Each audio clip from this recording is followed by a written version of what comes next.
Now you damn better well know what all these systems are. Even the color TV6 from 76. This is from welcome to the Before Mario blog here. It's from 2013. I barely saw this. I was looking up the Ultra Scope, which you remember is a periscope. And they showed that off on YouTube somewhere. And that thing is expensive. It's about as expensive as, I don't know, getting a PlayStation 3. Not cheap. You probably need a fat wallet for that Ultra Scope. Uh, the mechanical from Unipay Gapoi, right? The one who did the Virtual Boy and the Game Boy. And here we got Game and Watch as well.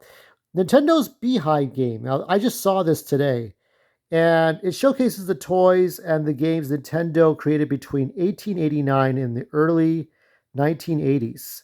So before the Game and Watch, and there was Color TV 6, of course. And if you want, we could look at that. But I kind of know what that one's about. But I didn't know about this one. Now, I'll say this at the end of this, but look at this Nintendo Beehive game. Uh, Hachi no something. Hachi no. I don't remember the Hachi is B game. So I'm reading a little bit of Japanese here. So this is the actual game. Can we get a close up of that? Yeah, that's the box itself. Now, Nintendo's Beehive game is a typical example of this. Now, if any of you remember this little game here, along with Cooties, remember Cooties?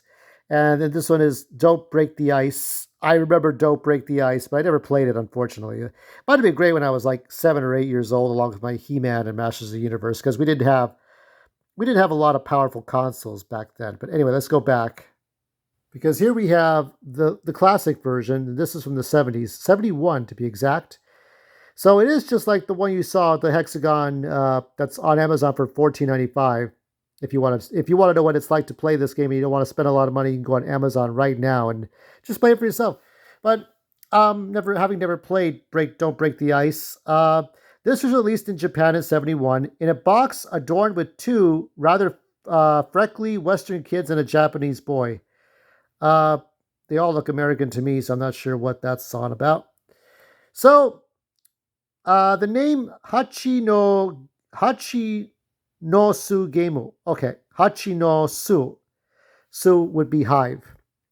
That's the kanji for hive, which translates to beehive game, is printed in large characters on the side of the box in a style based on the hexagons you find in a bee's honeycomb. Yeah, so here we go from that. And that's the actual label.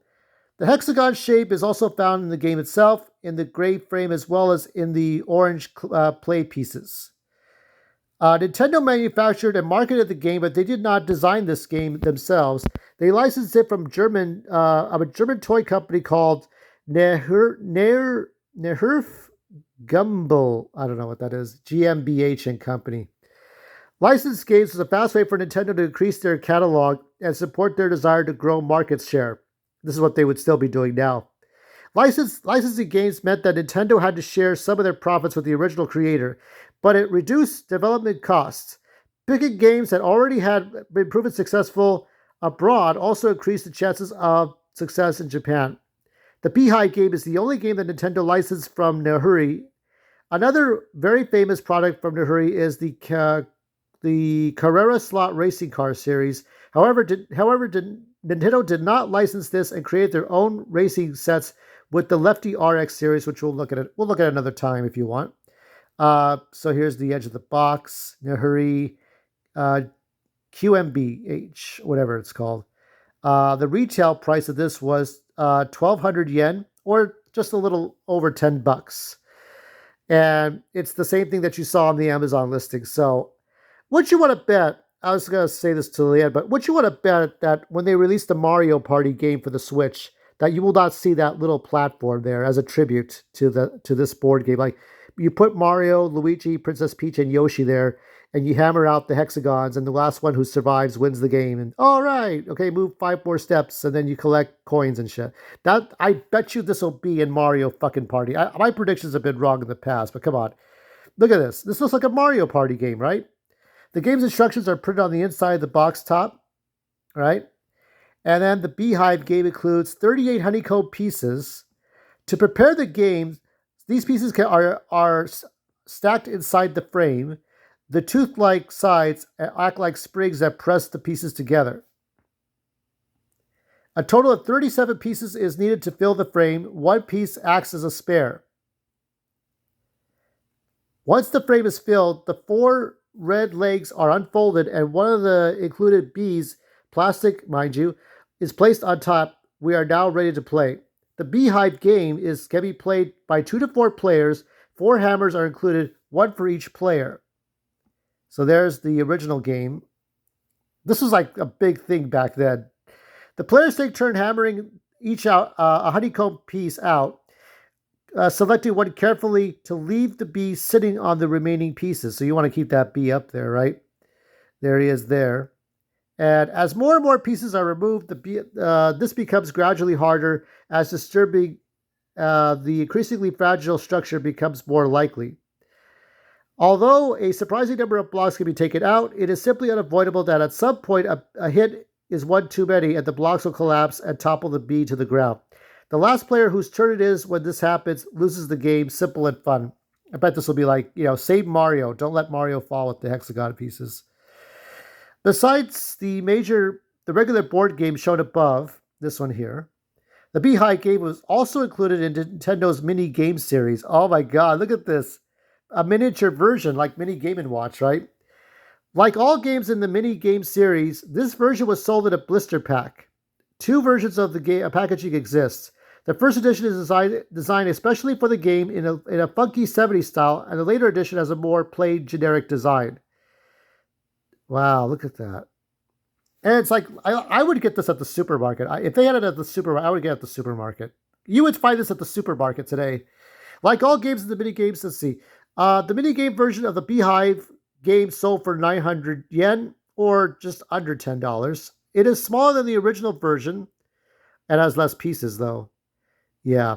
And it comes with 19 instead of 37 pieces and only 2 hammers. Okay. And there's a little one right there. A few years later, Nintendo passed on the license to produce the Beehive game to Nichitin and re-released multiple of Nintendo's minigames. Nichitin changed the name to the less poetic but more descriptive block dropping game. Oh, come on, that's dumb.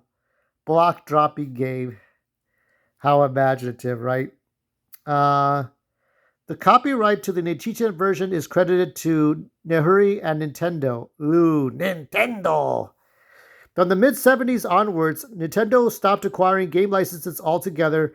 They now fully trusted on their own ability to invent and design sales hits. When successful, they could reap the full benefits thereof and not having to share the cake with anyone. Yeah, this one. So, let's see the comments here. I know the game is from a former kids show called Super Toy Club, where there was a field full of ice cubes, an iceberg which wasn't supposed to fall down. Didn't know this was actually based on this game. Don't break the ice, right? So they found out about that one in the 1960s. So that actually predates so the Beehive game is a copy of Don't Break the Ice, and you could get it cheaper. Wow. So Don't Break the Ice came first. Yeah. Let me show you the Don't Break the Ice again. And here it is. Save Penguin Break Ice Frozen Game for Kids. Maro Queel Protect the Iceberg Penguins. This is a mouthful. How the hell can you even come up? Look, okay, Nintendo kind of did their own shit. They didn't give a damn about originality at that time, but come up with a shorter fucking name. Jesus. These appear to be all hexagons. And let me see. 1, 2, 3, 4, 5, 6, 7, 8, 9, 10. Yeah, no. 3, 9. 9, 6. 1, 2, 3, 4, 5, 6, 7. 1, 2, 3. Yeah, 12, 15, 22, 28, 35. I think, yeah, there's a little bit more than 37. I think like 38. So there's a little penguin in there. And then, so $14.99. When did this one come out? This one came out recently, I think. So yeah, you can get this cheap. That's all there is to it. You can get this cheap. You can recreate the Nintendo magic with this thing. You can even get a Mario figurine and just put them in the center. Get like make a Mario Party game, right? Like you could get Mario and Luigi, right? And you could play like the board game version of Mario Party if whatever exists, right? And this is the mini game. You put Mario, and whoever's character falls first is the loser, right? And so it's like that's your Mario Party game. There's it. So that's Nintendo's 1971 game console right there. Isn't that better? Isn't that better to get this cheaper? Anyway, uh, that's it for now, and more content to come. I like it when you all visit, but I love it when you return. 2% returning still. What's going on with that?